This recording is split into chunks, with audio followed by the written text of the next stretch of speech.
नमस्कार, आप सभी का चैनल में स्वागत करता हूं। जितने लोग यूपी जीडीसी के परीक्षा का वेट कर रहे हैं, आप लोग को पता है कि सितंबर में वैकेंसी आने जा रही है। वैकेंसी का क्रम जो होगा वो मैंने आपको बता दिया था, नहीं सुना आप लोग जान लीजिए। सबसे पहले जीआईसी प्रवक्ता की वैकेंसी आएगी, 1300 पदों के आसपास इसकी वैकेंसी होगी। उसके बाद एलटी की वैकेंसी आने वाली है, एलटी के बाद जीडीसी की वैकेंसी आएंगी। तो इसी क्रम में वैकेंसी आने का जो आयोग ने बताया है, संपूर्ण चीज़ें जो इसमें दिक्कतें थी आयोग के पास पहुंच चुकी हैं। 1300 समथिंग वैकेंसी जीआईसी प्रवक्ता की आएगी और ये अगस्त में आने जा रही है।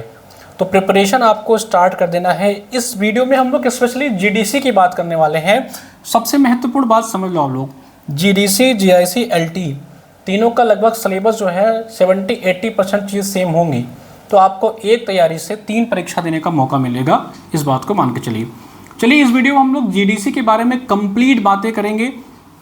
क्या क्या इसमें योग्यता है, क्या एलिजिबिलिटी है। बहुत सारे लोग कंफ्यूज हैं कि क्या वो जीडीसी के लिए योग्य होंगे या नहीं होंगे। ये जो वैकेंसी नहीं आने वाली है उसके लिए क्या ये एलिजिबल होंगे, सब कुछ बातें करेंगे। ऑफिशियल नोटिफिकेशन के जरिए बात करेंगे कि ऑफिशियल नोटिफिकेशन में क्या क्या चीज़ें मेंशन थी, कैसी कैसी आपके एलिजिबिलिटी क्राइटेरिया होती है, एग्ज़ाम में क्या क्या सवाल पूछे जाते हैं, उन सब चीज़ों पे बात करेंगे। सबसे पहले समझिए कि इसकी एलिजिबिलिटी ही क्या है। सबसे इंपॉर्टेंट बात तो यही है, योग्यता क्या है इसकी। ठीक है, अगर हम कहें तो इसकी एलिजिबिलिटी क्या है। देखिए, जो सबसे महत्वपूर्ण होता है, ज़्यादातर जगह पीजी में 55% मांगा जाता है। साथ में साथ आपका नेट सेट या पीएचडी, अगर आप 2009 के पहले के हिसाब से क्वालिफाई हैं तो आप नेट सेट से बच जाते हैं।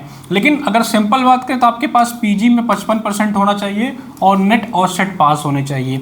लेकिन योग्यता में जीडीसी की बात करें तो ये यूजी में सेकंड डिवीजन मांगता है, यानी कि 45% से कम आपका यूजी में भी परसेंटेज नहीं होना चाहिए मेरे भाई। तो इस चीज़ को ध्यान रखना। अगर आपका ग्रेजुएशन में 45% से कम है तो आप इस फॉर्म को भरने के लिए एलिजिबल नहीं होंगे।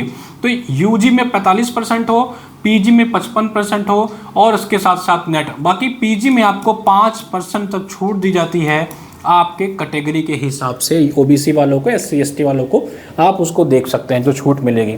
ठीक है, अगली बात करेंगे, टू दी पॉइंट बात करेंगे, बहुत इधर उधर की बातें नहीं। एज जो होती है उसकी जो मिनिमम होती है वो 21 साल होती है, याद रखना। अगर आप 21 साल से कम के एज के हैं तो आप इस फॉर्म को नहीं भर पाएंगे। और सबसे महत्वपूर्ण बात है, मैक्सिमम जो एज होती है वो होती है 40 ईयर। जैसे आपको पता है कि आपने यूपीएचएससी का जब फॉर्म भरा था वहाँ 60 ईयर एलिजिबिलिटी थी, लेकिन यहाँ पे भाई 40 ईयर होगी। इस बात का ध्यान रखना कि अगर 40 साल से आपकी ज़्यादा उम्र है तो आप इस फॉर्म को नहीं भर पाएंगे। ये सबसे इम्पॉर्टेंट बात होती है। अब बात करते हैं कि इसका एग्ज़ाम कैसा होगा, इस एग्ज़ाम का पैटर्न क्या होगा। ठीक है, देखिए, स्क्रीनिंग की बात करें, जो पिछली बार एग्ज़ाम हुआ था, जो 2020 में ये जो वैकेंसी आई थी उसमें स्क्रीनिंग परीक्षा ली गई थी और आपका इंटरव्यू कॉल हुआ था। तो स्क्रीनिंग परीक्षा में आपका क्या क्या आता है, स्क्रीनिंग इस बार भी होगा, लेकिन इस बार इसमें आपका एक मेंस वाला पार्ट भी जुड़ सकता है। ठीक है, मेंस वाला पार्ट भी जुड़ सकता है। अभी ये मेंस वाला पार्ट आपका रिटन होगा या आपका ऑब्जेक्टिव होगा, ये अभी क्लियर नहीं है। जहां तक चांस है 90% इसका जो रिटन पार्ट है वो रिटन भी हो सकता है और अब 10% चांस है ऑब्जेक्टिव ही कर दिया जाए आपकी स्क्रीनिंग की तरह ही। ठीक है, तो उन दोनों मुद्दों पे अभी बात करते हैं। तो अगर स्क्रीनिंग परीक्षा देखें तो इसके स्क्रीनिंग में आपके जीएस के 30 क्वेश्चन आएंगे और आपके सब्जेक्ट के 90 क्वेश्चन आएंगे। यानी कि जीएस भी आपको पढ़ना है और आपको सब्जेक्ट भी पढ़ना है भाई। इस चीज़ को याद रखना, बहुत इंपॉर्टेंट है। लगभग 120 प्रश्न इसमें आपके पूछे जाएंगे। टोटल 120 प्रश्न आएंगे और मैक्सिमम जो मार्क्स होंगे 150 के होंगे। समय आपके पास 2 घंटे का होगा और इसका एग्ज़ाम जो ज़्यादातर होता है वो 11 से 1 बजे तक होता है टाइम। बाकी जो लास्ट टाइम पे मैं बात बता रहा हूँ वो होता है, नहीं कि जीएस 30 पढ़ना है, सब्जेक्ट 90 पढ़ने हैं, टोटल 120 क्वेश्चन होंगे, मैक्सिमम मार्क्स 150 होगा और 2 घंटे का आपके पास समय बचेगा होगा। ठीक है, चलिए। और एक जो मैथ्स वाले स्टूडेंट है वो ध्यान दें, मैथ्स वाले में थोड़ा सा डिफरेंस हो जाता है। जीएस 30 ही रहता है, बस सब्जेक्ट के क्वेश्चन को 70 कर देते हैं और आपके पास समय जो होता है वो 2 घंटे का ही होता है। तो केवल मैथ्स में आपको थोड़ा सा क्वेश्चन कम दिया जाता है ताकि कैलकुलेशन आपकी क्योंकि कैलकुलेशन में वहाँ समय चला जाता है बहुत ज़्यादा। अब सबसे इंपॉर्टेंट जिसका आप इंतजार करते हैं वो है सैलरी। देखिए सबसे इंपॉर्टेंट बात है कि ये जो आपकी पोस्ट है वो गजेटेड पोस्ट है। जैसे हायर की जो पोस्ट होती है वो गजेटेड नहीं होती है, यहाँ पे आपको गजेटेड पोस्ट मिलती है, एक सरकारी एक आपका मुहर मिलता है, बहुत जगह वेरिफिकेशन में आप उस मुहर का यूज कर सकते हो। तो ये गजेटेड पोस्ट है, ट्रांसफरेबल पोस्ट है, याद रखिएगा, ठीक है। इसमें आपका हर 3 साल 2 साल के हिसाब से ट्रांसफर होता है, जबकि हायर में ट्रांसफर नहीं होता है। जो आपकी सैलरी होगी वो 6,000 ग्रेड पे बॉन्ड की होती है। अगर आप 1 साल के बाद इस जॉब में ज्वाइन करते हैं तो लगभग 90,000 आपकी पहली सैलरी मिलेगी और लेवल 10 की ये पोस्ट होती है। आई होप ये आपको क्लियर हो गया। सैलरी के बारे में 6,000 ग्रेड पे होती है, 90,000 आपको सैलरी मिलेगी और लेवल 10 की पोस्ट होती है और गजेटेड पोस्ट होती है और सबसे इंपॉर्टेंट बात ट्रांसफरेबल पोस्ट होती है, ठीक है। चलिए 2020 में इसका नोटिफिकेशन जब आया था तो उसमें 128 पदों की संख्या थी हायर में, यानी कि जेडीसी के कॉलेज में 128 थी। इसके अलावा इन्होंने कुछ आपके मेडिकल कॉलेज में, कुछ फार्मेसी के कॉलेज का भी इसमें थे, लेकिन जो हम नॉर्मल बात कर रहे हैं जिसका आप भरेंगे फॉर्म जेडीसी कॉलेज के लिए 128 पद थे। और सबसे महत्वपूर्ण स्टूडेंट पूछते हैं किसकी वैकेंसी ज़्यादा होगी, ठीक है, किसकी वैकेंसी ज़्यादा होगी। बहुत सारे लोग ये भी जानना चाहते हैं।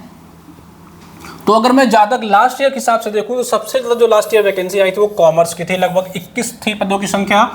फिर आपकी इंग्लिश थी 10 थी पदों की संख्या और मैथ्स में भी लगभग ऐसे 10-15 थी और बॉटनी जो था उसमें 13 पदों की संख्या थी। हिंदी साहित्य की बात करें तो लगभग 6-7 पोस्ट थी।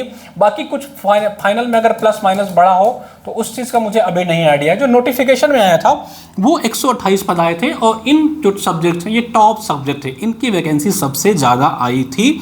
तो आप देख सकते हैं जो भी इन वैकेंसी वाले हैं भैया, क्योंकि हमारे यहाँ इस बार लगभग हर सब्जेक्ट का हम लोग प्रयास करेंगे कि क्लासेस चलें। कॉमर्स की क्लासेस शुरू हो चुकी हैं, आपकी हिंदी की क्लासेस शुरू हो चुकी हैं, साथ ही साथ आपकी जीएस की क्लासेस भी शुरू हो चुकी हैं। तो आप लोग चाहें तो एडमिशन ले सकते हैं। एडमिशन के लिए आपको हमारा ऐप डाउनलोड करना पड़ेगा। ऐप में HN अध्ययन ऐप डाउनलोड करेंगे आपको तो वहाँ पे सारा जानकारी आपको मिल जाएगी। थोड़ा मैं अपने बैचेस के बारे में जानकारी दे सकता हूँ जो आप लोग ज्वाइन करना चाहते हैं। आप हमारा क्या करिए, प्ले स्टोर से जाइए, HN अध्ययन ऐप डाउनलोड कर लीजिए, ठीक है। उस ऐप को डाउनलोड करने के बाद आपको क्या करना है, अगर आपको जीडीसी की वैकेंसी एग्जाम देना है तो एक सेकंड में आपको दिखा दे रहा हूँ। असिस्टेंट प्रोफेसर वाले सेक्शन में जाइए, मैं अभी यहाँ अपडेट करा दूंगा तो आपको ऐप पे यहाँ पे जीडीसी वाला सेक्शन भी शो करेगा, ठीक है। तो आप जब ऐप पे जाएंगे असिस्टेंट प्रोफेसर वाले सेक्शन में जाएंगे भाई, एक सेकंड, ठीक है। असिस्टेंट प्रोफेसर वाले सेक्शन में जाएंगे तो देखेंगे आपका कॉमर्स का जो है प्री प्लस मेंस का उद्यम बैच है। इस बैच से आप जुड़ करके अपनी प्रिपरेशन कर सकते हैं। कॉमर्स के विद्यार्थी हैं, हिंदी साहित्य के विद्यार्थी हैं तो ये संघर्ष बैच है सिर्फ और सिर्फ हिंदी के लिए। कंप्लीट इन्फॉर्मेशन आपको मिलेगा, बड़ा मिनिमम शुल्क में आपको तैयारी कराई जाएगी ताकि आप मैक्सिमम आउटपुट दे सकें और हर स्टूडेंट ज्वाइन, जो भी हायर का जिनका पेपर अच्छा नहीं गया है सभी लोग ज्वाइन करके पढ़ना शुरू कर दीजिए मेरे भाई। नोटिफिकेशन आएगा, देखते रह जाओगे, झन्न से एग्जाम होगा, बाहर हो जाओगे, ठीक है। ये जीडीसी की हिंदी साहित्य का है और इसी तरह आपका जीएस का बैच भी आपको मिल सकता है। हिंदी साहित्य के जो विद्यार्थी कंबाइंड बैच लेना चाहते हैं, संयुक्त बैच ले लीजिए, हिंदी साहित्य और जीएस एक साथ आपको मिल जाएगा। बाकी मैं आपको जीएस का बैच भी इसका दिखा देता हूँ, ठीक है। जो इसके जीएस के बैच से जुड़ना चाहते हैं, एक सेकंड, आपको क्या करना है, हमारे जीएस वाले सेक्शन में जाइए। ऐप पे आप जीएस बैच के सेक्शन में जाएंगे तो वहाँ पे आपको जीएस का बैच मिल जाएगा। अगर मैं ये देखिए, ये अगर आप जीडीसी की तैयारी कर रहे हैं तो आपको जीडीसी का संकल्प बैच मिलेगा। सिर्फ और सिर्फ अगर आपको जीडीसी का पेपर देना है, आपको लग रहा है कि आपको कोई पेपर नहीं देना है, एलटी नहीं देना है, जीआईसी नहीं देना है, तो आप ये बैच ज्वाइन करिए जीडीसी वाला।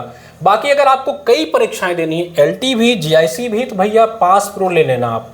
इसमें हर बैच आपको मिल जाता है, हर बैच।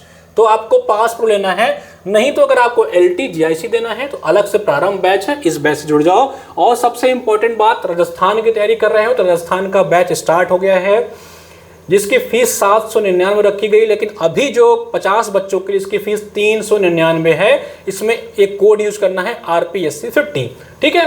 इतनी इन्फॉर्मेशन आपको देनी है, बाकी हम अपने वीडियो को आगे कंटिन्यू करते हैं।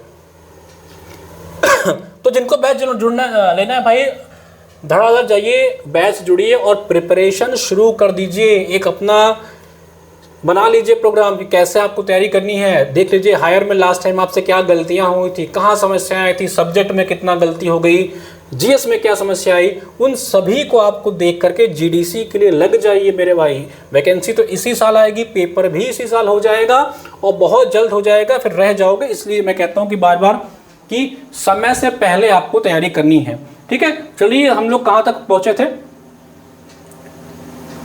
ये हम लोग ने सैलरी देख लिया था, किसकी किसकी वैकेंसी ज्यादा आई थी ये भी देख लिया था। और इस बार आपको पता है, इस बार लगभग जो मिनिमम मुझे पता चल रहा है वो 555 प्लस सीटें हैं, लेकिन जहां तक आइडिया मिल रहा है कि ये 1400 सीटें हो चुकी हैं, 1400 सीटें हो चुकी हैं। ऑन एन एवरेज भी देखा जाएगा तो 800-900 सीटें कहीं नहीं गई हैं। तो इतनी वैकेंसी आने जा रही है और ये हायर का पेपर है, ठीक है मेरे भाई। तो सारी चीज़ों पर हम लोग ने बात कर लिया है, आप लोग देख सकते हैं क्या क्या एलिजिबिलिटी, एज क्राइटेरिया, सब कुछ पे डिस्कशन कर लिया है। और जितने भी आप लोग प्रिपरेशन कर रहे हैं, जितने भी लोग प्रिपरेशन कर रहे हैं, अपना सब्जेक्ट प्लस जीएस को स्ट्रॉन्ग करिए। सबसे पहले तो आप स्क्रीनिंग टेस्ट पे ही फोकस करिए। बहुत सारे लोग परेशान हैं, मेंस मेंस मेंस, प्री ही नहीं हो रहा है तो मेंस क्या करोगे भाई, ठीक है। पहले स्क्रीनिंग फोकस करो, स्क्रीनिंग ना रुके, उसके बाद मेंस दोगे ना यार। मेंस के लिए आपको प्रॉपर टाइम मिलेगा, परेशान मत होइए। मेंस के लिए आपको 3 से 4 मंथ मिलेंगे। तो अभी आपका प्राथमिक फोकस होना चाहिए कि आपकी स्क्रीनिंग परीक्षा रुके। कम से कम 5 लाख फॉर्म पड़ेगा इस बार, देख लीजिएगा आप लोग। अच्छा खासा कंपटीशन देखने को मिलेगा, ये हायर नहीं है, अच्छा कंपटीशन मिलेगा और बहुत सारे लोग इस फॉर्म को भरेंगे। इस बात को आप लोग समझ गए होंगे। सारी चीज़ों पे बात कर लिए भाई।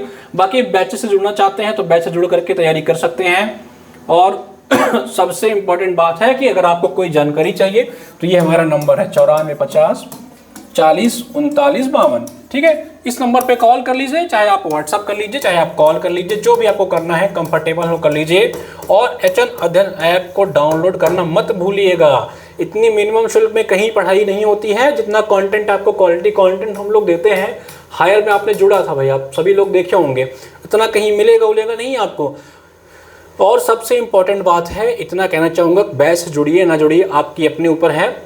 पढ़ाई शुरू करिए, अपने सब्जेक्ट को लेकर के प्लस जीएस को लेकर के एक स्ट्रेटजी बना लीजिए। आपको उसी स्ट्रेटजी पे काम करना है अगले 3-4 महीने, बार बार चीज़ें नहीं बदलना है। अपनी बुक लिस्ट तैयार कर लीजिए, ठीक है, कि आपको कौन कौन सी किताबें पढ़नी है। आपके टेबल पे सिर्फ और सिर्फ यही किताबें दिखें अगले 3-4 महीने तक, जब तक आपका पेपर ना हो जाए। रख लीजिए, मान लीजिए हिंदी के विद्यार्थी हैं तो 3-4 किताबें आपको पता है कि आजकल स्टैंडर्ड किताबों से क्वेश्चन आ रहे हैं, तो 3-4 अच्छी अच्छी किताबें अपने टेबल पर रख लीजिए। उसके साथ साथ आप एक जीएस की किताब रख लीजिए। जीएस का हमारा खुद का नोट्स आ गया है, क्विक रिवीजन नोट्स हमने आपको दिखाया ही था कि हमारा क्यूआरएन सीरीज, जिसमें हम लोगों ने 10,000 प्रश्नों को कवर किया है, ठीक है। ये आप नोट्स बाई करके पढ़ सकते हैं। ये इसकी किताब भी आ रही है, साथ ही साथ आप चाहें तो मार्केट में लूसेंट ले लीजिए, लूसेंट ले लीजिए और हमारा नोट्स कंबाइन करके पढ़िए। अगर आपको बैच लेना है तो आपको सब कुछ मिल जाएगा। इसी तरह हिंदी साहित्य का 2-3 पुस्तकों, 2-3 आपके पास स्टैंडर्ड किताबें होनी चाहिए। और डॉक्टर अंतिमा मैम की जो हिंदी की किताब आ रही है उस किताब को ले लीजिएगा और अपने शॉर्ट नोट्स बना के जरूर रखिएगा, एग्जाम के पहले काम आएगा, ठीक है मेरे भाई। इस चीज पे काम करके रखिए, आपका जो भी विषय हो आपको इस पे काम करके रखना पड़ेगा, तभी आप इस एग्जाम में फाइनल चयन ले पाएंगे। एक अच्छी खासी रणनीति बना के रखिए। देखिए, पढ़ता तो हर व्यक्ति है, मैं भी पढ़ रहा हूँ, आप भी पढ़ रहे हैं, आपका पड़ोसी भी पढ़ रहा है, आपके साथ का लड़का भी पढ़ रहा है, लेकिन जो चयन होगा ना वो 400-500 ही लोग का तो होगा। 5 लाख में 500 का चयन होगा। इसका मतलब ऐसा थोड़ी ना कि 5 लाख में बाकी लोग पढ़ नहीं रहे थे एटलीस्ट 50,000 लोग तो पढ़ ही रहे थे, ठीक है। सिर्फ पढ़ने से अगर सिलेक्शन हो गया होता तो दुनिया में बहुत सारे लोग हैं जो दिन भर लाइब्रेरी में 24/7 लाइब्रेरी मिलते हैं, वो 24/7 लाइब्रेरी मिले, उनका चयन हो गया होता। तो स्ट्रेटजी अगर आपकी सही नहीं होगी मेरे भाई तो चयन नहीं होगा। बहुत हो सकता है ये चीज़ आपको बुरा लग रहा हो, लेकिन सिंपल चीज़ है। बार बार बोलना, मोटिवेट करना, पढ़ाना, जैसे बहुत सारे टीचर साहब पढ़ते भी होंगे, पढ़ाना और चयन लेना, इन दोनों में जमीन आसमान का फ़र्क मैं बार बार कहता हूँ। मैं भी अगर इस बात को बोलूँ कि भाई ये पढ़ लो, वो पढ़ लो, ये पढ़ा दूंगा, वो पढ़ा दूंगा, तो जो पढ़ाना और चयन लेना ये अलग अलग चीज़ें हैं। मैं खुद जब परीक्षा देने जाता हूँ तो मेरी हालत कभी कभी ख़राब हो जाती है यार, और मैं बच्चों को मोटिवेट कर रहा होता हूँ। ये बहुत सारे टीचर के साथ ऐसा होता है, पढ़ना और सिलेक्शन लेना is a big big big difference. तो इस बात को समझिए, जब आप खुद परीक्षा देते हैं ना तो वो अनुभव अलग होता है जब कोई मास्टर आपको पढ़ा रहा होता है। ठीक है, तो मैं यही कहूँगा कि 3 से 6 महीने का एक रोड मैप बना लीजिएगा मेरे भाई, और हमारी टीम 24/7 आपके साथ है। हर विषय का जो हम लोग लाएंगे तो यह कोशिश करेंगे, जैसे जैसे बच्चों का डिमांड होगा वैसे वैसे क्लासेस चलवाएंगे भी। बाकी आप लोग पढ़िए, तैयारी करिए, हमारी पूरी टीम आपके लिए लगी हुई है, हम आपके लिए लगे रहेंगे 24/7। जितना भी ज़रूरत पड़ेगा क्लासेस आपको दिलाएंगे। ऐप पे होगा, YT पे होगा, नोट्स भी आ रही हैं, अंतिमा मैम की हिंदी साहित्य की किताब आ रही है, GS का हमारा तो 10,000 का सीरीज आ रहा है, आपको पता है QRN सीरीज। एक बार मैं आपको दिखा भी देता हूँ, आप जाएंगे हमारे टेलीग्राम पे तो आपको QRN सीरीज मिल जाएगा मेरे भाई, बहुत भटकने की जरूरत नहीं पड़ेगी। बड़ा शानदार कंटेंट तैयार करवा रहा हूँ मैं, और बहुत अच्छी टीम के माध्यम से मैं दिन रात खुद इस नोट्स पे काम कर रहा हूं, और मैं एक एक प्रश्न पे काम कर रहा हूं। जो आपके हायर असिस्टेंट प्रोफेसर पूरे भारत में जितने भी असिस्टेंट प्रोफेसर के एग्जाम हुए हैं उन सभी पे मैं काम देख करके, और UP PSC ने आज तक जितने भी एग्जाम करवाए हैं उन सभी का मैंने देखा है, और सबको एक बेस बना करके ही इस नोट्स को तैयार किया जा रहा है। इस नोट्स का सैंपल आपको हमारे टेलीग्राम पे जाएंगे फाइल वाले सेक्शन में तो मिल जाएगा। आप इस नोट्स को देखिए तो सही, देखेंगे तो आपको खुद समझ में आ जाएगा कि ये नोट्स का वैल्यू क्या है। ठीक है, ये आपका जो QRN सीरीज है आप देख सकते हैं, ये इंग्लिश मीडियम में है, इसी तरह आपके हिंदी मीडियम में भी है। ये अभी आपका किसी मतलब मैं कह रहा हूँ कि अगर आप लूसेंट पढ़ लीजिए, इसको पढ़ लीजिए। आप अगर हमारे बैच से जुड़ना चाहते हो तो बैच से जुड़ के पढ़िए, फिर इसको पढ़ लीजिए, आपको कोई किताब नहीं देखना पड़ेगा। ये हिंदी मीडियम का है, इसी तरह आपका इंग्लिश मीडियम वालों का भी है, सब कुछ आपको मिल जाएगा। ऐसे ही आपको टेबल फॉर्म में चीज़ें मिल जाएंगी, हिंदी इंग्लिश दोनों लैंग्वेज में हम आपको प्रोवाइड करा रहे हैं, तो बहुत आपको परेशान होने की ज़रूरत नहीं पड़ेगी। ये मैं आपको एक सेकंड हिंदी में दिखा देता हूँ, हिंदी वाली सीरीज़ भी है, तो हिंदी इंग्लिश दोनों में ये सीरीज़ आपको अवेलेबल हो जाएगी। और ये आपको मिलेगा कहाँ, इसकी किताब आपको मार्केट में मिल जाएगी या हमारे ऐप पे बहुत जल्दी इसकी किताब अवेलेबल हो जाएगी, और जो बच्चे बैच में होंगे उनको इसकी PDF मिल जाएगी। तो आप चाहेंगे तो इसकी PDF को आप प्रिंट आउट करवा सकते हैं, और बहुत जल्दी हमारे ऐप पे अवेलेबल हो जाएगा पूरा नोट्स, तो आप इसको अपने घर भी ऑर्डर कर सकते हैं। देख लीजिए आप, इसी तरह आपका हिंदी में भी है, इंग्लिश में भी है, तो दोनों भाषाओं में आपका पता है ये बहुत हम लोग ने उतना चीज़ें इसमें डाल दी हैं जो आपके एग्ज़ाम के लिए, आप शिक्षक प्रोफेसर बनने के लिए पर्याप्त हैं। तो डोंट वरी, बस हम लोग मेहनत कर रहे हैं, आप भी मेहनत करिए, एक अच्छी खासी स्ट्रेटजी पे काम करिए, बस इतना ही कहेंगे। एक 3 से 6 महीने का प्लान कर लेंगे ना तो मज़ा आएगा, आपको पढ़ने में मज़ा आएगा। जब आप 3 से 6 मंथ का प्लान करके पढ़ते हैं मेरे भाई तो मज़ा आता है पढ़ने में, मेरी बात समझिए आप लोग। तो अपना प्लान करिए, पढ़ाई करिए, हमसे जो सपोर्ट ले सकते हैं लीजिए, बाकी चयन तो यार अपने से ही लिया जाता है, हम आपका केवल साथ दे सकते हैं, बाकी आपको पढ़ना तो पड़ेगा। Thank you.